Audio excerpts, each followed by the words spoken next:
आप देख रहे हैं हमारा YouTube चैनल दी सच्चा भारत और आज के इस बुलेटिन में आपका स्वागत है।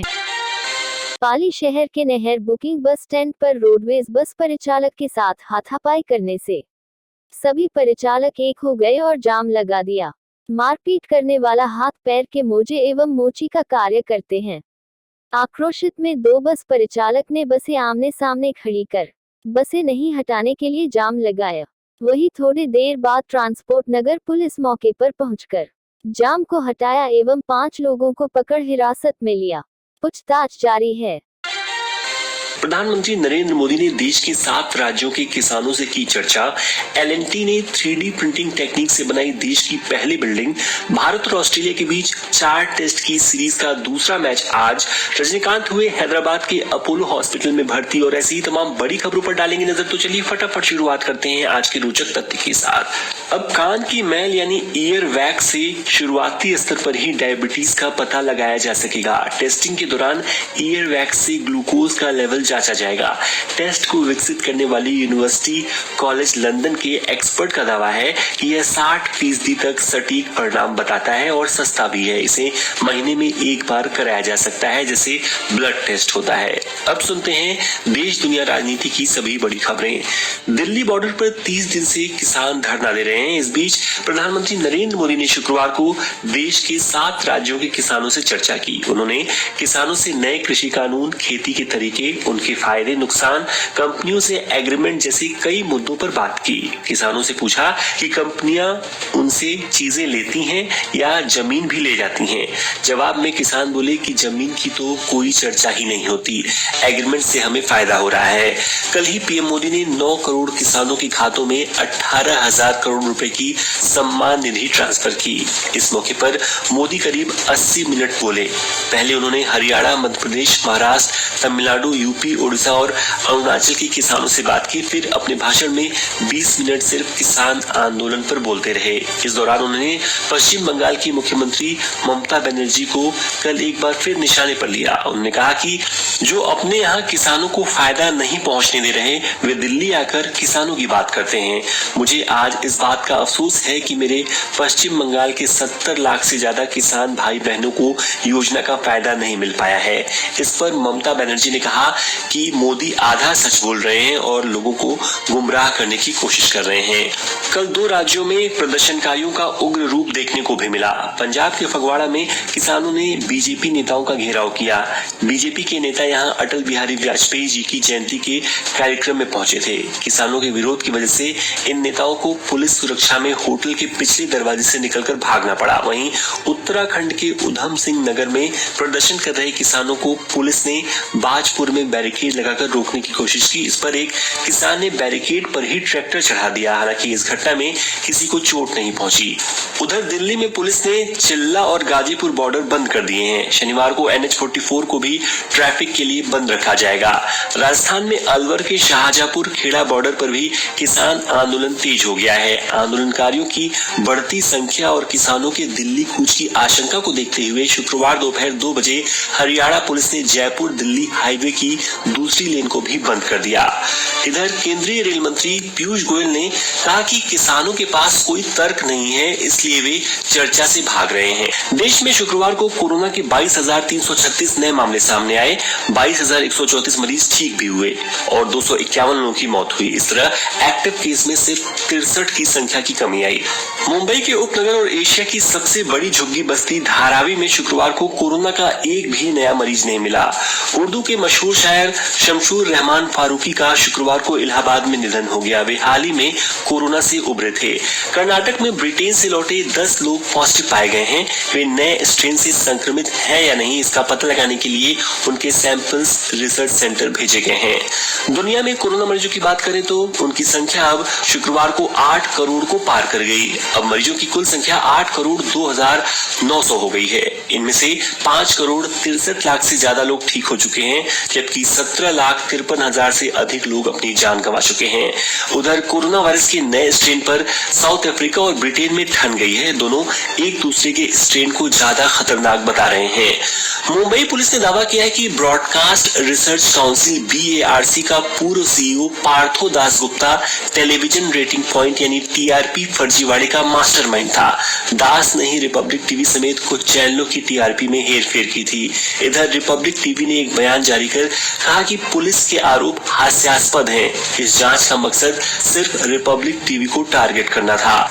अरुणाचल प्रदेश में जनता दल यूनाइटेड JDU के 6 विधायकों की भारतीय जनता पार्टी में जाने से बिहार की राजनीति में भी उथल पुथल मचने के आसार हैं। मुख्यमंत्री नीतीश कुमार की बॉडी लैंग्वेज से तो यही लग रहा है। नीतीश कुमार ने जब मीडिया से बातचीत की तो उनका अंदाज कुछ इस तरह था जैसे कह रहे हो कि पिक्चर अभी बाकी है मेरे दोस्त।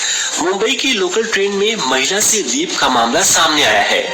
पुलिस के मुताबिक पहले महिला से लोकल ट्रेन में जाती हुई और फिर उसे चलती ट्रेन से फेंक दिया गया। नवी मुंबई के वाशी में मंगलवार को 24 साल की महिला बेहोशी की हालत में रेलवे ट्रैक पर मिली थी।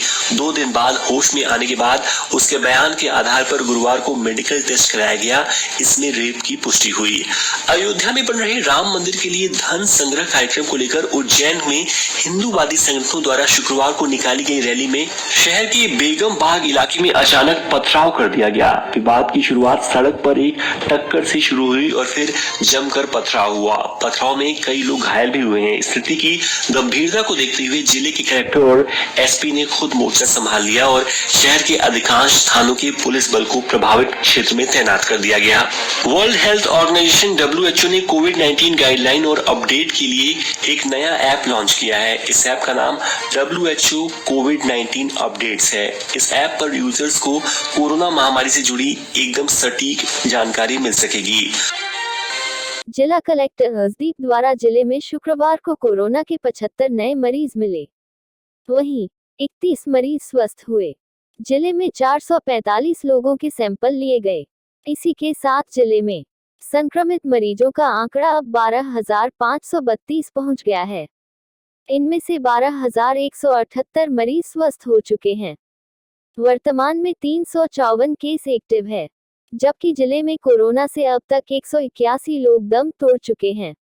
जिले में अब तक 1,67,188 लोगों की सैंपलिंग हो चुकी है। L&T सीवरेज कार्यों शहर में हुआ शुरू। निर्माण कार्य को लेकर ठेकेदार के प्रति मोहल्ले वासी जता रहे विरोध। सरदार पटेल नगर मोहल्ले का मामला। औद्योगिक थाने ने बीती रात्रि पकड़ी अंग्रेजी शराब की बोतलें। बरामद माल की जानकारी देने से पुलिस ने किया इनकार। जांच अधिकारी कर रहे मामले लीपापोती। सूत्र अनुसार 125 लाख के करीब बताई जा रही शराब। पुलिस ने कार को जब्त कर चालक को लिया हिरासत में। हमारा हर कार्यकर्ता एसेट होता है कांग्रेस के लिए, और जो जितना ज्यादा बड़ा छीन होता है वो ज्यादा बड़े एसेट होता है। क्या गलत कह दिया? बिल्कुल ठीक कहूंगा मैं।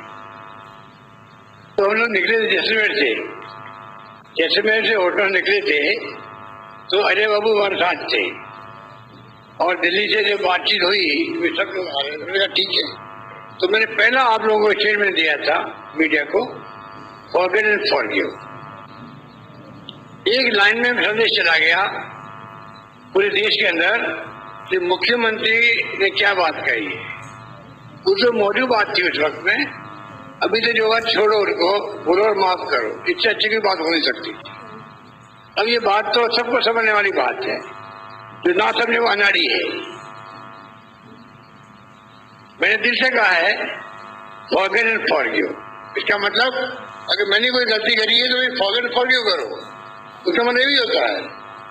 इससे बड़ी बात कोई क्या कह सकता है कि सबके लिए कहा अभी तक जो घटनाक्रम हुआ है, किसी के द्वारा कुछ भी हुआ हो, भूलो और माफ करो। विश्व भारती यूनिवर्सिटी और नोबेल अवार्ड से सम्मानित अर्थशास्त्री अमर्त्य सेन विवादों में हैं। दरअसल VBU ने बंगाल सरकार को एक चिट्ठी में लिखकर कहा है कि अमर्त्य सेन का नाम अवैध प्लॉट रखने वालों की लिस्ट में है। इसके बाद बंगाल की मुख्यमंत्री ममता बनर्जी अमर्त्य सेन के बचाव में आ गई। ममता ने खत में लिखा, विश्व भारती में कुछ नए घुसपैठिए आ गए हैं। उन्होंने आपकी पारिवारिक संपत्ति को लेकर निराधार आरोप लगाए हैं। बहुसंख्यक धर्मार्थों के खिलाफ आपकी लड़ाई में मैं साथ हूँ। झूठे आरोपों और अन्यायपूर्ण हमलों के खिलाफ हम झुकेंगे नहीं। आप मुझे अपनी बहन समझिए। हाल ही में VBU के शताब्दी समारोह में PM नरेंद्र मोदी ने स्पीच दी थी। जिस लोग ऐसा भ्रम फैला रहे हैं कि आपकी फसल का कोई कॉन्ट्रैक्ट करेगा, एग्रीमेंट करेगा तो जमीन भी चली जाएगी, अब इतना झूठ बोल रहे हैं। एक तरफ किसानों का कृषि कानूनों के विरोध में धरना जारी है तो दूसरी ओर सरकार इसे विपक्ष की साजिश बता रही है। साथ ही सरकार किसानों को मनाने में कोई कसर भी नहीं छोड़ रही।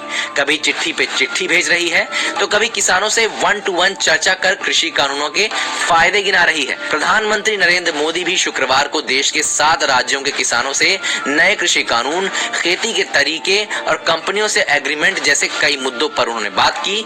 PM ने किसानों से जमीन से जुड़े कई सवाल भी किए। क्या वो कंपनी जो आपसे जिंजर खरीदती है वो आपसे जिंजर ही ले जाती है कि जमीन भी उठा के ले जाती है? केंद्र सरकार ने देश भर में ब्लॉक लेवल तक कोरोना वैक्सीन लगाने की तैयारी पूरी कर ली है। इसके मैनेजमेंट और वैक्सीनेशन की प्रोसेस को परखने के लिए आंध्र प्रदेश, असम, गुजरात और पंजाब में अगले हफ्ते 2 दिन का ट्रायल किया जाएगा। Health and family welfare ministry के मुताबिक सरकार उन सभी लोगों को ट्रेनिंग दे चुकी है जो वैक्सीनेशन के दौरान पूरा मैनेजमेंट संभालेंगे। इसके लिए वैक्सीन हैंडलर और एडमिनिस्ट्रेटर की कैटेगरी बनाकर एक ट्रेनिंग मॉड्यूल डेवलप किया गया था। इसमें medical officer, vaccinator, alternative vaccinator, cold chain handler, supervisor, data manager, ASHA coordinator समेत दूसरे लोग शामिल किए गए। राजस्थान के हनुमानगढ़ जंक्शन थाना क्षेत्र के गांव 2 KNJ स्थित ज्वेलरी शॉप को चोरों ने निशाना बनाया। चोर शॉप से चांदी, नकदी और LCD लेकर फरार हो गए। वहीं चोर ज्वेलरी शॉप में गैस कटर से तिजोरी काटने में भी असफल रहे।